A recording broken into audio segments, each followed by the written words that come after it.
ስማ ወይኔ ወይ እናትህ ምረጥ። ምን ማለት ነው? እኔ ያለ እናት ነው የተፈጠርኩት። እኔ እንደሱ አላልኩም። የእሳቸው አመል ግን በዛ። ገባኝ። ዛሬ ነው እንዴ እናቴ አመል ተሰማሽ? አብረሽ አይደል እንዴ ብዙ አመት ይኖርሽ? ደከመኛ፣ ሰለቸኛ፣ አመላቸው ከባድ ሆነብኝ፣ አልቻልኩም።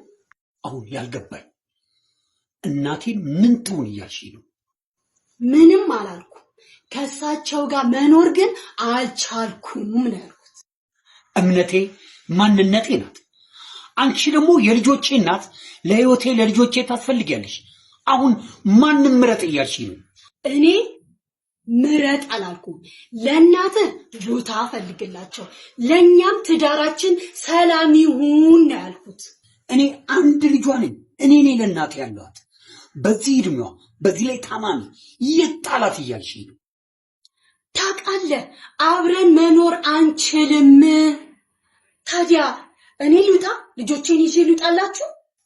አንቺ ግን ምንድን ነው እያልሽኝ ያለሽው? መቼስ ነው እኔን የምትረጂ? እሺ ምን አይነት አጣብቅኝ ውስጥ እንዳለው ትንሽ እንኳን አትረጂኝም?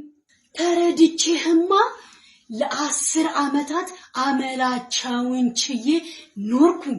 ግን አሁን ከልጆቼ ጋር አልቻልኩም። አክዬ እንደቻልሽ እኮ አውቃለሁ፣ ችግርም እንዳለ እኮ አውቃለሁ።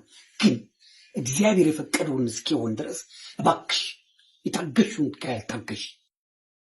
ይሁ እግዚአብሔር ብርታቱን ስጠኝ።